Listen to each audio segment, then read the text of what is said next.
Di ba, ganun ang ginagawa ng tao pag naghahanap ng treasure, talagang inaano niya, pinagsisikapan niya, pinagpapaguran niya, pinag-uubusan niya ng panahon. Kung magkagayo iyong mauunawa, pag nahanap mo raw siya, ang pagkatakot sa Panginoon at masusumpungan mo ang kaalaman ng Diyos. Ito yun.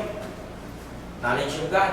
Malalaman mo yan. Kaya lahat ng nakakaalam nito, ang tingin ng mga tao, perfecto, mga perfecto kayo, hindi kayo nagkakamali. Kasi bakit? Kasi ngayon nagtuturo ito ng kaalaman. Ano po? 10. Sapagkat karunungan ay papasok sa iyong puso at kaalaman ay magiging ligaya sa iyong kaluluwa. Kita mo na yan? Kaya ang tingin sa atin, mga perfecto daw tayo. Mga hindi kayo nagkakamali, kayo mga iglesia kayo. Mga judgmental kayo. May naririnig akong ganung na pag ikaw ay mayroong naano mo sila, nasaling mo sila, lalo yung LGBT community na yan, pag nasaling mo yan, pag nasaling mo, gamitan mo nito, nako, galit na galit sa atin. Pwede ba naman kaming hindi magsasalita, ay alam namin yung totoo? Di po ba? Ito na nga ang magpapamulat sa tao, sabihin mo yung totoo.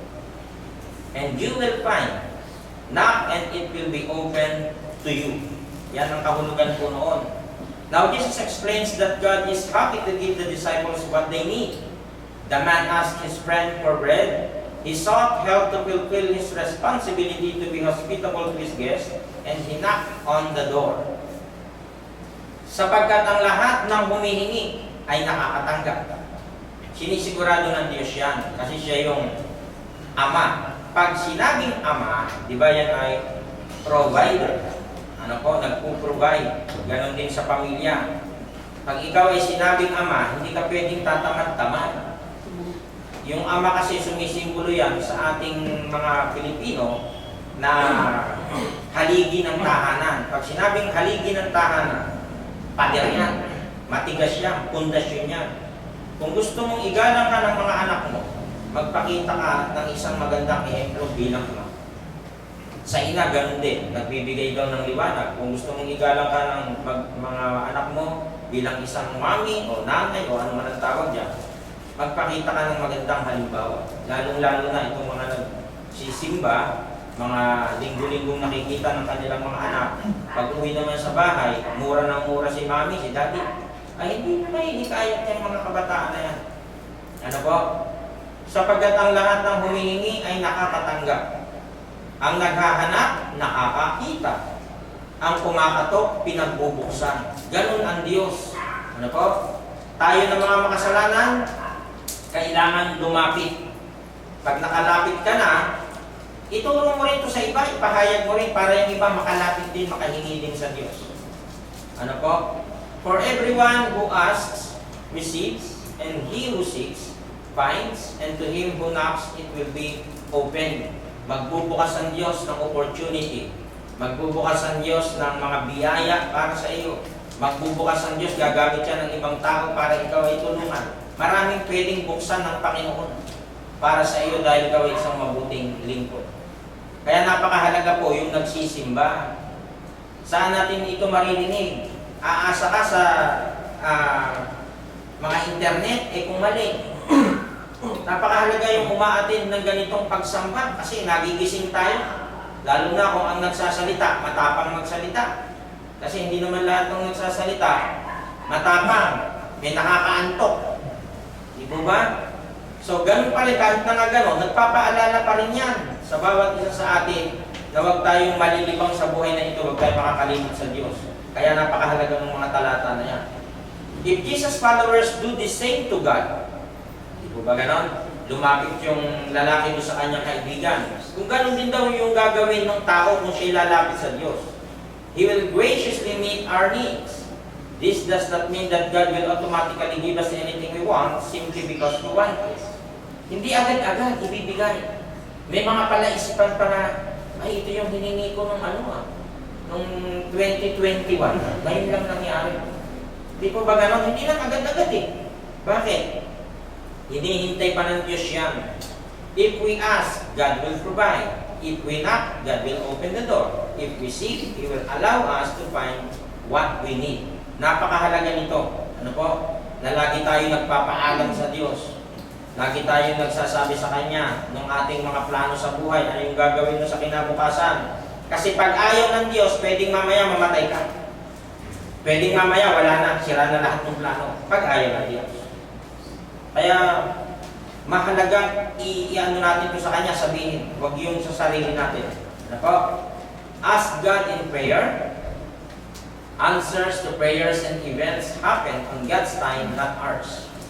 Hindi tayo masusunod. Bakit? Humihingi ka lang ng pabor sa Diyos. Yun nga sinasabi natin. Pag ayaw niya, wala. May ibig sabihin siguro, baka yung hinihingi mo, masama. Sa'yo, mabuti. Sa Diyos, masama. Hindi pa, pasok po tayo. Kaya hindi natin pwedeng questionin ng Diyos diyan tungkol sa bagay na yan. Ano po? Basta tayo ay magsasabi lang at magpapaalam bilang Kanyang mga anak. Siya pa rin ang masusunod, hindi po tayo. Seeking God's kingdom means putting God's plan before our own. Seeking God's righteousness means setting a priority on personal holiness and desiring to be sanctified. Ano po? May mga bagay na hindi natin yan, hindi yan ibibigay sa iyo ng Diyos, lalo na kung ito'y makasasama para sa iyo. 6:33. Kaya unahin ninyo ang mapabilang sa kaharian ng Diyos at ang pagsunod sa Kanyang kalooban at ibibigay niya ang lahat ng pangangailangan ninyo. Sinisigurado ito bilang isang lingkod ng ating Panginoon Yesus, merong pangako ang Diyos na mangyayari sa iyong buhay na hindi alam ng iba. Kaya nga paalala natin sa lahat ng gumagamit ng mga social media platforms, lalo na yung FB at messengers na yan, huwag niyong ilalahad-lahad. Huwag kayong gumayon sa iba, mag-aaway lang sa FB pa. Hindi kailangan. Kasi sa Kristiyano, tahimik lang. Meron kang magandang sapatos, huwag na ito. Hindi na kailangan. Malaki ba yung sweldo mo? Hindi na kailangan. Ganyan ang isang Kristiyano. Kung gusto mong itulong sa kapatiran, hindi itulong mo. Pero yung kakikitaan ka pa ng kayabangan, hindi na kailangan. Makasisira ng iba bilang naglilingkod sa Diyos. Ano po? Kailangan natin yung mga bagay na yun na lagi tayong nababantayan ng salita ng Diyos, mga kapatid. Humingi, kumanap, kumato. Sabi sa 7:7 ng Mateo, humingi kayo sa Diyos, bibigyan kayo. Hanapin niyo sa Kanya ang hinahanap at makikita niyo. Kumato kayo sa Kanya at pagbubuksan kayo. Kanina, Lucas yung binasa natin. Ngayon, 7:8. Sapagkat ang lahat ng humihingi nakatatanggap, ang naghahanap ay nakakakita, at ang kumakatok ay pinagbubuksan. Marami nang nauna sa atin, mga nasa Old Testament pa, na tinulungan ng Diyos, binigyan ng Diyos. Ano po? Kaya hindi na natin, kumbaga, kailangan questionin pa. Ba't ang tagal-tagal nung hinihingi ko? Diyos pa rin ang makakasagot nun kung gustong ibigay o hindi. Ano po? May mga dahilan kung bakit ayaw niyang ibigay. Sinasabi rin sa isang talata ng unang Timoteo, unang-una nga sa lahat ng mga bagay iniaaral ko. Sabi ni Pablo, manaing. Ayan yung dadaing ka, hindi dun sa iba. Dumaing ka sa Diyos. Ano ba yung gusto mong sabihin? Manalangin, mamagitan at magpasalamat na patungkol sa lahat ng mga tao. Meron bang bumabagabag sa'yo? May umaaway ba sa'yo? Sabihin mo sa Diyos yun. Huwag mo sasabihin doon sa mga kapitbahay, i-chismis ka niya. Alam mo si ay pag-aaway-awayin kayo niyan. Napakarami niyan, di ba? Na mga naglipa ng mga chismoso, chismosa, nandito yan Pero yung maalala yung talata. Ano po? Bawal yan Pag ikaw isang Kristiyano, tiko mo yung bibig mo. Kung wala kang sasabihin maganda. Huwag na natin paraanin sa napakarami pang tao, magkakagulo-gulo yan. Pag nagpatayan yan, ikaw ang may kasalanan yan. Ano po?